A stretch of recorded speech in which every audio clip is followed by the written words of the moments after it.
Hey everybody, just wanted to take a few minutes and explain what you need to do for the Week 8 discussion.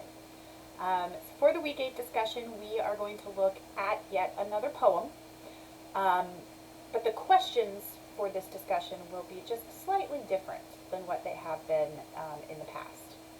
But the idea is still pretty much the same. The first thing you're going to want to do is read the poem. And this one is called My Ex-Husband by Gabriel Spera, and I will read it to you here at the end, just a moment. You want to read it, though, again, to yourself. Don't do any research on it, just like the rest. Just do your best. And then once you've read it, and maybe read it again, you're going to answer these two questions for the discussion prompt. So the first question that you want to answer is, what do we learn about the persona slash speaker in this poem? How would you describe the tone of this poem? So persona is the speaker, a persona that is created, that is saying this poem to us. What do we learn about them? And what kind of tone does this poem have?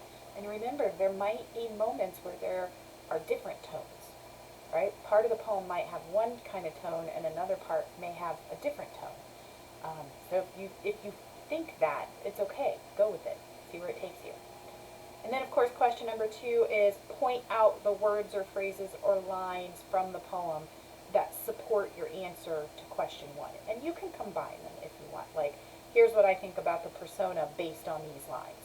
Here's what I think about the tone based on these lines. You just need to cover both, you know.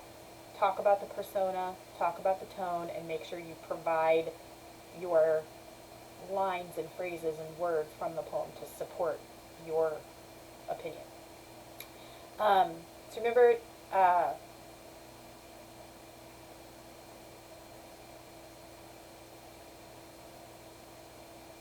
I'm not going to be doing a follow-up video to this poem.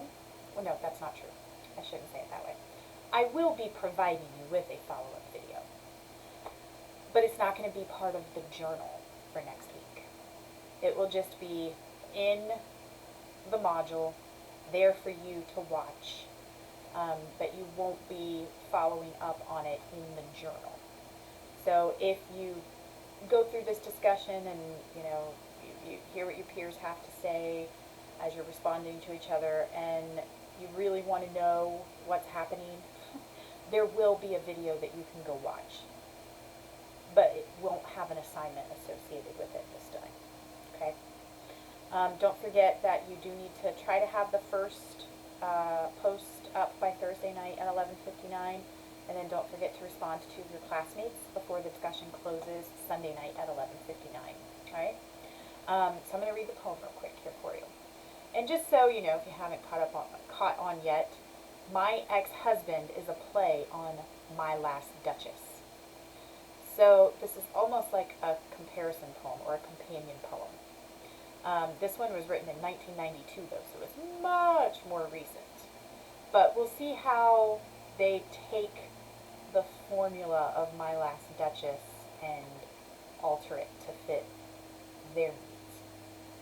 Okay? That's my ex-husband pictured on the shelf, smiling as if in love. I took it myself with his Lisa. And stuck it in that frame we got for our wedding. Kind of ashamed to waste it on him, but what could I do, since I haven't got a photograph of you? I know what's on your mind. You want to know whatever could have made me let him go. He seems like any woman's perfect catch, what with his ruddy cheeks and neat mustache, those close-set, piercing eyes, that tilted grin. But snapshots don't show what's beneath the skin. Sure, he'd a certain charm, charisma, style, that passionate, earnest glance he struck, meanwhile whispering the sweetest things like, your lips are like plump rubies, eyes like diamond chips, could flush the throat of any woman, not just mine. He knew the most romantic spots in town, where waiters, who all knew his face, reserved an intimately dim-lit place half hidden in a corner nook. Such stuff was all too well rehearsed, I soon enough found out. He had an attitude, how should I put it, smooth, self-satisfied, too good for the rest of the world, too easily impressed with his officious self. and he flirted fine, but flirted somehow a bit too ardently, too blatantly, as if someone ever noticed, no one cared how slobbishly he carried on affairs. Who'd lower herself to put up with shit like that? And even if you'd the patience, which I have not, to go and see some counselor and say, my life's a living hell, or everything he does disgusts the lout, and even if you'd somehow worked things out, took a long trip together, made amends, let things get back to normal, even then, you'd still be on the short end of the stick. And I choose never ever to get stuck. Oh, no doubt, it always made my limbs go woozy when he kissed me, but what bimbo in the steno pool went without the same such kisses? So I made some calls, filed some claims. All kisses stopped together. There he grins, almost lovable. Shall we go? I'm in the mood for Chez Pierre's, perhaps, tonight, though anything you'd like would be all right as well, of course. Though I'd prefer not to go to any place with checkered tables.